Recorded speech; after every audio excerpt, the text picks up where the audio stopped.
we're going to be talking with David Moss today about his new chamber product. Who are you and what do you do for chambers? Tell us what you got going. Well, first of all, I just want to thank you again, Frank. This is a real honor to be on chatting with you. I appreciate it. Chamber for Good, I actually was running a chamber up until the end of December of this last year, and Chamber for Good has been about 2 years in the making, but ultimately it's about putting the Chamber of Commerce, the local Chamber of Commerce, at the epicenter, at the center of the Give Local movement, and taking them beyond just being business relevant to becoming community essential. And so it really involves the entire community and puts the Chamber of Commerce at the middle of a very important movement. Well, how exactly does it work? Well, Chamber for Good, every Chamber of Commerce can have their own Chamber for Good system. It's entirely free to Chambers of Commerce. Okay. The monetization takes place down the road with chambers that choose to go ahead and start purchasing sponsorship spots to turn it into a non-dues revenue element if they want to. But if a chamber is using it purely for relevance and to become the centerpiece, they don't need to pay us anything at all. It's entirely free to them. What happens is a Chamber of Commerce would go to chamberforgood.com and click on Add My Chamber. Fill out some information. They'd get all the information from us to go ahead and launch it. But what happens is, in your community or in your Chamber of Commerce, you would have a Give Local Chamber for Good link on your website. And then ideally, all of the local charities would as well as the media partners, all of them leading it back to your Chamber for Good site where people could come and browse the needs of all the local nonprofit causes and charities, and to be able to begin to engage. It just makes it easy for residents and businesses to support local causes and charities. This sounds like a really big idea. It's almost like a clearinghouse for all. Yeah, is that a good word for it? Exactly right. Yeah, and just like so many internet companies have come up with a brand new business model that takes something like eBay with auctions. I mean, that was always would have been a great business model, but unworkable until we had the technology. And it sounds like maybe you've come up with something like that also. Well, that's a great way to put it. There's a confluence of a few different things that are happening. Number one, Chamber's quest for relevance. There's a model issue here. You know, is this model, is the 1970s model, is it growing antiquated? Is it still delivering 21st century business solutions? Is it still relevant to the entire community? So there's chambers looking for relevance and looking to be essential to the community. At the same time, there's the big local movement, buy local, support local snowboarders, support local musicians, everything local, local, local, because there's a distrust growing in the big, big, big that's way out there. Fair or unfair. At the same time, you have the rise of the nonprofit cause industry where you have a greater degree of sophistication than ever before within nonprofits and even small local charities. And increasingly, a lot of these nonprofits are beginning to say, you know what, I love our Chamber of Commerce, but I'm kind of done being a guest in somebody else's home. They're wonderful to us, and so much of the things they provide are great. But you see nonprofit associations, small and large, popping up all over the place. Chamber for Good allows chambers to have the tool to co-opt them, build them a home within the Chamber of Commerce that's particular to their needs and allows them to engage with their local community. Because ironically, one of the most untapped resources for small or local or even mid-sized charities is their own community they live in. It's actually very difficult to create relationships with their local community. Right. So do you have a case study, or can you give some examples here of how this has actually worked? Yeah, we had because there's a few different engagement elements, and maybe I should just explain that really quick. One of the engagement elements is an individual, a resident, will see the Give Local link and the Give Local, support Give Local, Chamber for Good, all over the community. As they go to that local chamber-branded Chamber for Good website, they can engage with charities and causes in three ways. One is to browse the needs, either financial or item needs or volunteer needs, the three ways that we give. The other is to actually go in and make offers. So I could go in and I could make a volunteer offer and say, you know what, I'm not seeing any of these that work for me. I'm going to make an offer and say, I'd like to go and do some volunteer work on the 15th from 9 a.m. to noon and bring a couple of my kids along, and we want to go do some good volunteer work. We prefer something like this. And then I could shoot it out to all of the charities instantly within the entire community, or just those within a certain category if I'd like. So you can make item offers as well. We had a interesting situation in a chamber in Florida where a local charity was effusive with their praise and their gratitude about a specific gift that was offered through the site and system. And I was really intrigued to find out what this monstrous gift was going to be. Right. And it turned out it was a 5-year-old fax machine.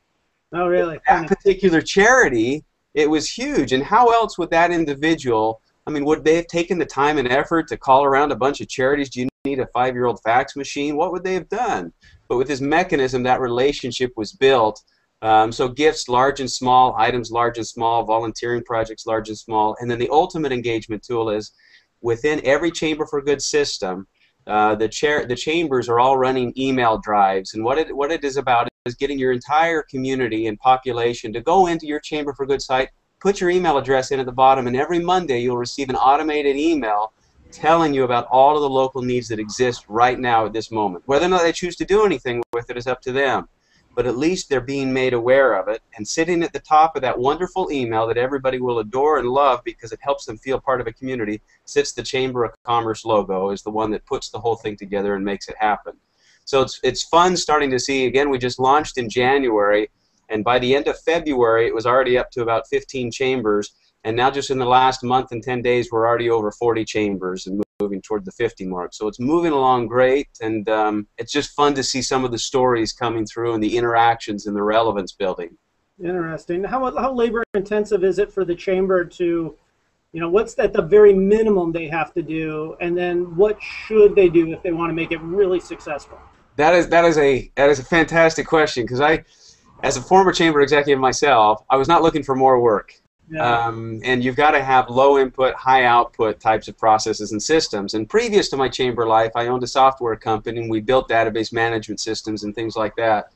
And so really this has been set up so that when a chamber says, add my chamber, I brand it, I do all of the things. Their system is up and going within 24 hours, and then I send them how to launch your Chamber for Good program, templated sample emails that go out to chamber membership, go to media partners, a sample press release, sample information, the entire kit, so they don't have to spend any time doing any of this to launch it. And the launch is really the most arduous part, but even that is very, very minimal. It's just sending some emails, and it just starts taking place on its own. On an ongoing basis, the only role that the chamber has is occasionally they'll get an email letting them know that another charity has requested to become a member of Chamber for Good, of their Chamber for Good, and they just have to choose to approve it or deny it or leave it in pending status. From that point on, the chamber can choose who featured charities are if they want to. They can add things into the chamber or to the charity calendar if they like, but really for the most part, it's charity driven because they're the ones that get the most out of this. With chamber oversight, but it's really been intended from the very beginning that not only does it not cost a chamber any money, but it doesn't cost a chamber any effort, or at least very, very little effort. That was an incredibly important part of the program. And what about any liabilities? Is there any? We're always worried about in the chamber space of, can this bite me in some kind of way? We've had some conversations, and we wanted to make sure on that. And so there's a disclaimer on Chamber for Good itself as an entity that absolves both the chamber as well as Chamber for Good, of making it clear that this is not a recommendation of any of these organizations. It simply means that they have met basic eligibility criteria as outlined. Every chamber determines their own eligibility standard. And usually, for example, ours is you have to be a 501c3 based within our chamber service area or have extensive activities within our service area. Because a lot of the nationals are great charities that do a lot of things in your area, and you don't want to preclude them. And so really all it is just think of a glorified chamber business directory where chambers of commerce are allowing all these businesses in, and we're not vetting them for quality necessarily. Perhaps we should. Some do, some don't. But it's a basic directory function, but it's an engagement tool and allows for relationships to be built as well. But we've made it very clear on the Chamber for Good site, both on the local as well as the national, that this is not a rating system, it's not a ranking system, it's a promotional tool to build relationships.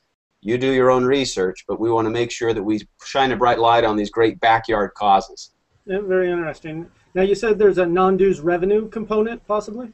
Yeah, if a chamber wants to, they have the option to purchase, and you know, a few of the great ones that are up and going early adopters. If you were to go to Colorado, go to chamberforgood.com and click on Colorado, go to the Broomfield Chamber, or go to Florida and click on the Miramar Pembroke Chamber. Oh, Bob Goltz's chamber. What's that? Bob Goltz. Yes, yes, yeah. Bob's chamber, early adopter, good thinker. Yes. But those are good examples of some that, or you can go to the Arizona, go to the Surprise Regional, or several of the chambers within Arizona that have been up for more than a month, so they're really up and moving.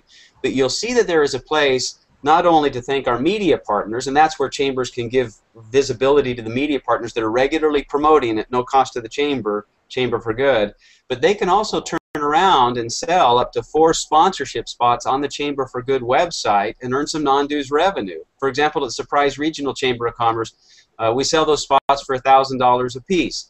So again, it doesn't sink or make our chamber flush with cash, but $4,000 a year does a lot of things for us. And larger chambers could charge more, and others could charge less.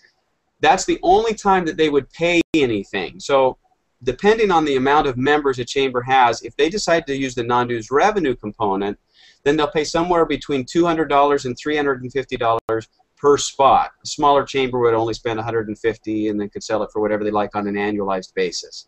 So that's the non-dues revenue. But if a chamber is just interested in, look, I just want to get this up and going, I want to become ultra relevant, I want to see my entire community and residents receiving this wonderful email from us each week, telling them of all the great needs and really being the community builder that we claim to be, because we're the ones that are making everybody aware of all the other needs and helping to build community. That's all free. You don't have to pay anything to have the Chamber for Good system. It's only when you decide that, let's go ahead and make some money off this now. That's when we come in and say, hey, if you're going to make money, that's awesome, but we could use some help in covering our costs as well. Yeah, that's fair. Well, how do people get in touch with you if they want to kick the tires and get maybe a personal run through? They can call me. They can call us directly. They can call actually our Chamber for Good 623-399-GOOD. So that's 623-399-4663. They can email me at dave@chamberforgood.com. They can go to the website. Any chamber can go to the website chamberforgood.com today and click on Add My Chamber, and within 24 hours they'll have the entire toolkit, everything they need to fully launch this and see how easy it is.